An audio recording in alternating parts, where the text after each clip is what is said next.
नमस्कार दोस्तों, मैं मोहम्मद सिराज साहिल आज आपके सामने चुनाव प्रक्रिया और उसमें अपनाए जाने वाले राजनीतिक दलों के हथकंडे पर चर्चा करने के लिए प्रस्तुत हुआ हूँ।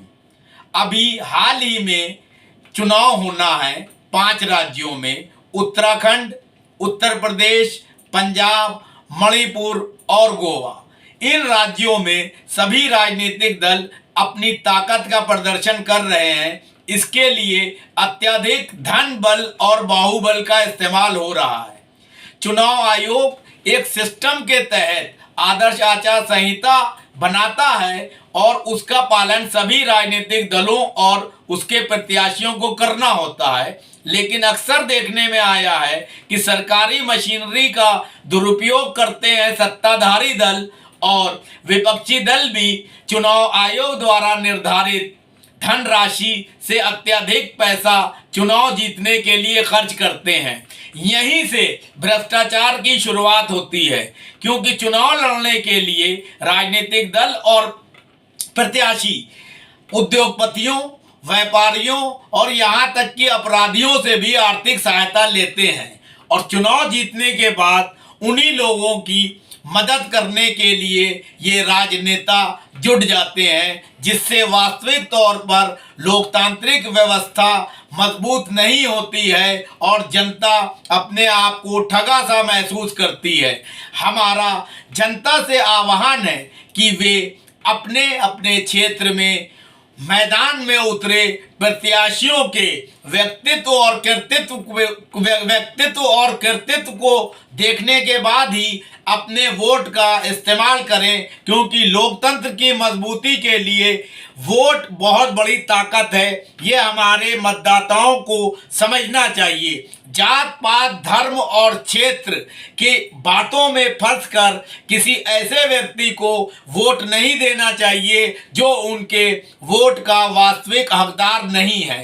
अब सुनने में आता है कि केंद्र सरकार और राज्य सरकारें अरबों रुपए खर्च करके अपनी रैलियों को मजबूती से जनता के बीच में लोकप्रिय बनाने के लिए अनाप शनाप सरकारी धन का दुरुपयोग कर रहे हैं। तो ये बात अभी ही नहीं है, क्योंकि ये मामला तो बहुत पुराना है। राजनेता हमेशा से चुनाव के दौरान बहुत ज़्यादा पैसा खर्च कर मतदाताओं के बीच में अपना दबदबा बनाना चाहते हैं। यहाँ तक कि मतदाताओं को लुभाने के लिए कई बार राजनीतिक दल ऐसी ऐसी घोषणाएं करते हैं जिनका मूर्त रूप लेना असंभव सा होता है। इन सब नेताओं और राजनीतिक दलों को सबक सिखाने के लिए या यूं कहें सही राह पे लाने के लिए एकमात्र रास्ता यही बचता है कि हमारे मतदाता इतने ज़्यादा जागरूक और परिपक्व हो जाएं कि वे अपने चुनाव क्षेत्र में मैदान में उतरे प्रत्याशियों में से उस प्रत्याशी को हर कीमत पर हराएं जो अयोग्य होते हुए भी बाहुबल और धन बल का ज़्यादा इस्तेमाल कर मतदाताओं को भ्रमित करने का काम कर रहा है। इस दिशा में चुनाव आयोग को भी ईमानदारी से सारे प्रत्याशियों के व्यक्तित्व और कर्तृत्व के बारे में जन जागरण अभियान चलाना चाहिए और एक सीमित दायरे के अंदर रहकर सभी प्रतिभागियों को जो प्रत्याशी के तौर पर चुनाव मैदान में हैं,